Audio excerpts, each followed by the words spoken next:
Battling heat with the old Prime Tech, made the executive decision. Strings were pulled, but here she is.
Where's the paint off thing?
This is one of those reclaim your property kind of ordeals. This place had not been touched in years. You saw how thick it was down there.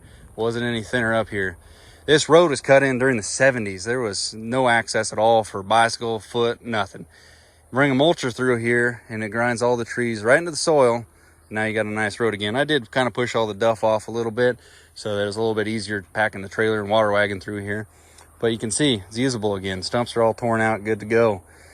This property is partially helped with a government grant to bring it back around. Government's not going to pay for your whole property, but they'll kick in a little bit per acre, just enough to encourage you and help you, afford something like this, because it's not cheap to bring it back around. Now, the mulching, realistically, it's not super expensive as it could be compared to what we're doing now. So we came back out here, looked at this job. There was about 100 pine beetle trees. And I say pine beetle, that's because they're dead. The pine beetle is this big old little tiny beetle, come through here, and it'll just haunt patches of pine trees and kill them all. And I mean, there'll be a couple more, but there's 130 plus trees dropped in here. This is where it gets expensive because there's no longer a good market for the blue stained pine beetle trees. And they used to be able to export it, put it in a container, ship it out, and it worked great for a long couple years. But now even firewood guys don't want this stuff. You find anybody that wants this stuff, they're going to charge you to haul it off. Well, charge you to drop it off at their place, plus you got to pay for the diesel and the trucking to get it there, so it doesn't really compute.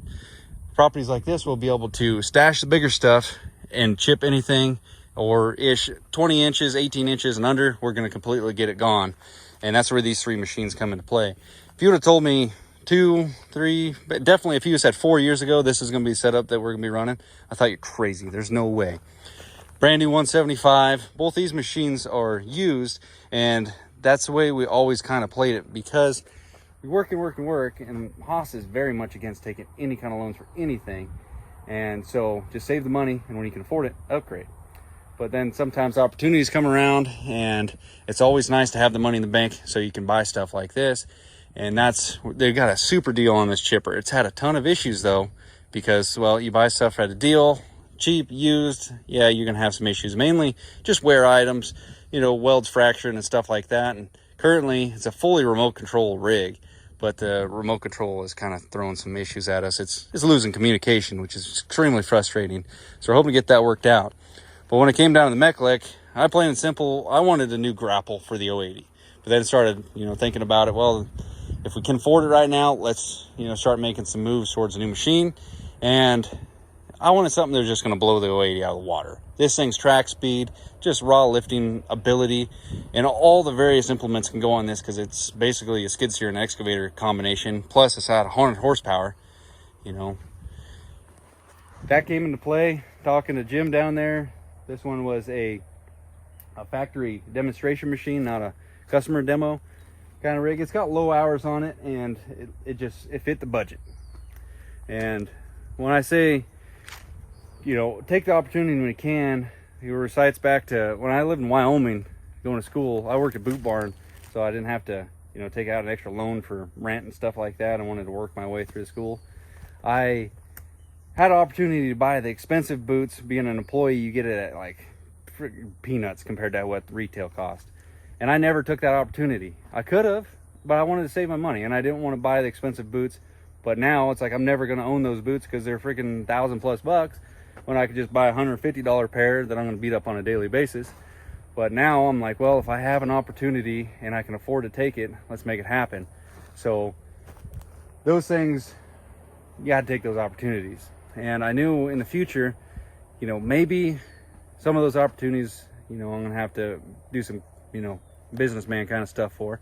So finance just a small portion of the skid steer 4 years ago, something like that, just so I could build a little business credit. Just put it in the back burners just in case we ever needed it.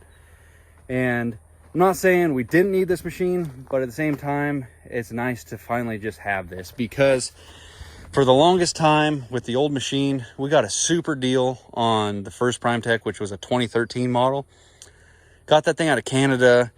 For what the machine was, and it only being 5 years old, it seemed like it was too good of a deal to pass up, and it had a bunch of problems that we worked through right off the bat. Undercarriage, the front idler failed. Eventually, it was a laundry list of just everything failing on it. And it works great during the winter months when it's not 100+ degrees outside. But then summertime comes, and you can run it for like an hour, 2 hours, and then less when you're grinding through this big stuff. Put a set of knives on there. We got to get this stuff going. There's jobs that we'll grind up everything. We won't leave nothing there. Unless it's a good living straight up and down tree, we'll take everything out of there, make it thin, fire safe, and all that. So we needed something that was going to keep up during the summer months. And, I started talking to Jim down there at Global. Thanks to the opportunities that Jim offers and, building a little bit of business credit, that helped just a little bit, to keep the bank account safe in case anything big comes up and we don't need to completely drain it. And the opportunities through the YouTube. I can't say that a lot of this stuff wouldn't be here without YouTube. So thank you guys for watching. You guys, when you buy stuff like this, when you go to the dealer, it helps us as a company, helps me. It helps Dad. Want to admit he would have just soon drained everything and, made this one happen. But I was like, let's keep the, cash fund safe. and just do a little finance, and I'm gonna pay this thing off in less than half of what the loan's good for. But I just wanted to get that story out there because in general, this setup is just, it's from what we used to run. I'll put a photo up.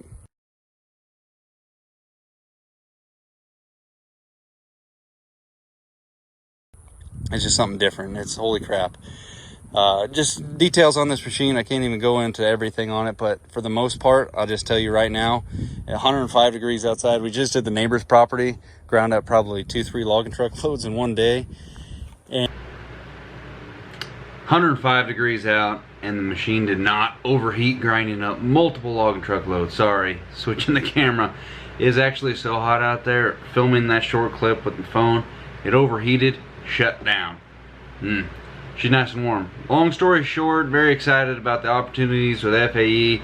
Gonna be flying out to Georgia next coming month or so, like that. Open house, looking forward to that. They have some new technology, some remote control kind of thing, stump grinders for the 175 and a couple other options. But just seizing the day. You got opportunities as business, opportunities with YouTube. Just, I want to make stuff happen, and I've worked so long and hard trying to make things happen with companies. So if I get a little nibble at an opportunity like this, we're still heavily invested financially in this equipment. It is nothing free. I just want to point that out right now. It'd be awesome if it was, but you know, nevertheless, we use these machines. We do not buy these to make YouTube content. We buy them so that we can make money out on the field. Well, thank you guys for watching. Hopefully you enjoyed. Let me know what you guys think. The new 175. Hit the like button. Share this video. We'll see you later.